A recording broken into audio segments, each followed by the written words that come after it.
Well, Dr. Kevin Kavanagh joins us now. Good morning, Dr. K. Good morning, Jack. How was your weekend? It was very good, thank you. And this morning, to bring us up to speed in terms of anything new, what you got for us this morning? Well, I think there's a lot of things. One is that some of the schools which have reopened early in Kentucky, such as Lexington Catholic, have announced that they're now closing because of COVID-19 outbreaks. The school that first opened in Kentucky, which was in Greene County, has also closed. And this was in Greene County because of an outbreak that wasn't huge, but was enough that they didn't want to proceed. And as you know, we have rates of COVID-19 in our communities, which are very, very high.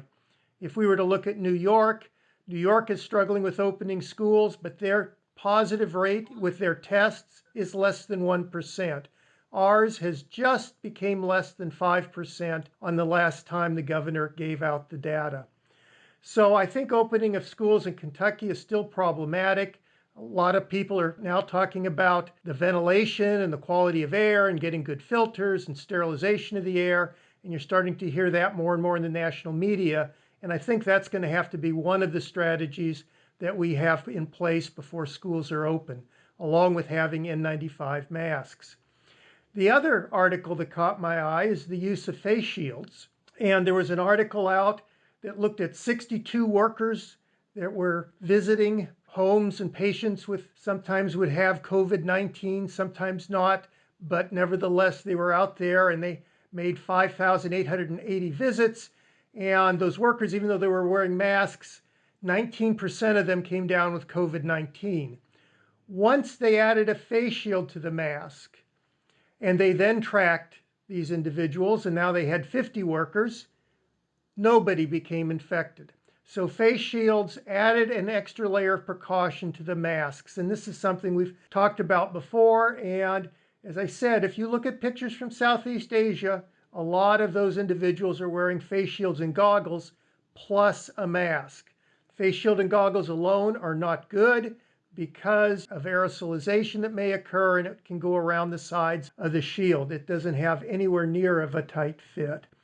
And the other big item that caught my eye was that a Kentucky man crossed into Canada, and he did this legally. They have a loophole on their border closures if you're driving up to Alaska, but he decided to take that loophole and I guess go a different route in Canada, and he currently is fined $75,000, which I think is huge, and it kind of shows that the Canadians are taking this very seriously. So I think that this is not something that people need to sit by and say, well, it's not that serious. We really do need to follow public health advice, because what's frustrating for me is that the data shows and experience has shown that if you wear masks plus social distance, doesn't mean you have to stay at home, but you just get out responsibly, this epidemic will tend to snuff out. It will go down. And once community spread is down, our children could go back to school safely, and it's much less problematic. Tell us about the CNN Tom Frieden's report, if you will. Well, this is something that Frieden had mentioned, and we had talked about this before, and this has to do with the hyperimmune response with this virus. And this is kind of scary to a lot of the doctors and a lot of the virologists, is that this virus, when it kills off the elderly, and I don't mean to be glib about that. I'm one of the elderly, unfortunately, that would fall into that category. But the virus does this to a large degree by revving up the body's immunity.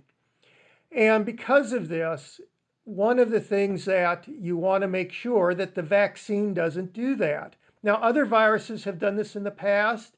They know how to test vaccines for this, how to test your response, but it does require a thorough testing and evaluation of the vaccine. And that's one of the reasons why when I hear the term warp speed, or we got to hurry up and get the virus, or the deep state of the FDA, etc., it starts to make me a little nervous. I think the FDA needs to be independent, and they need to make sure these vaccines are thoroughly tested and are safe to give out.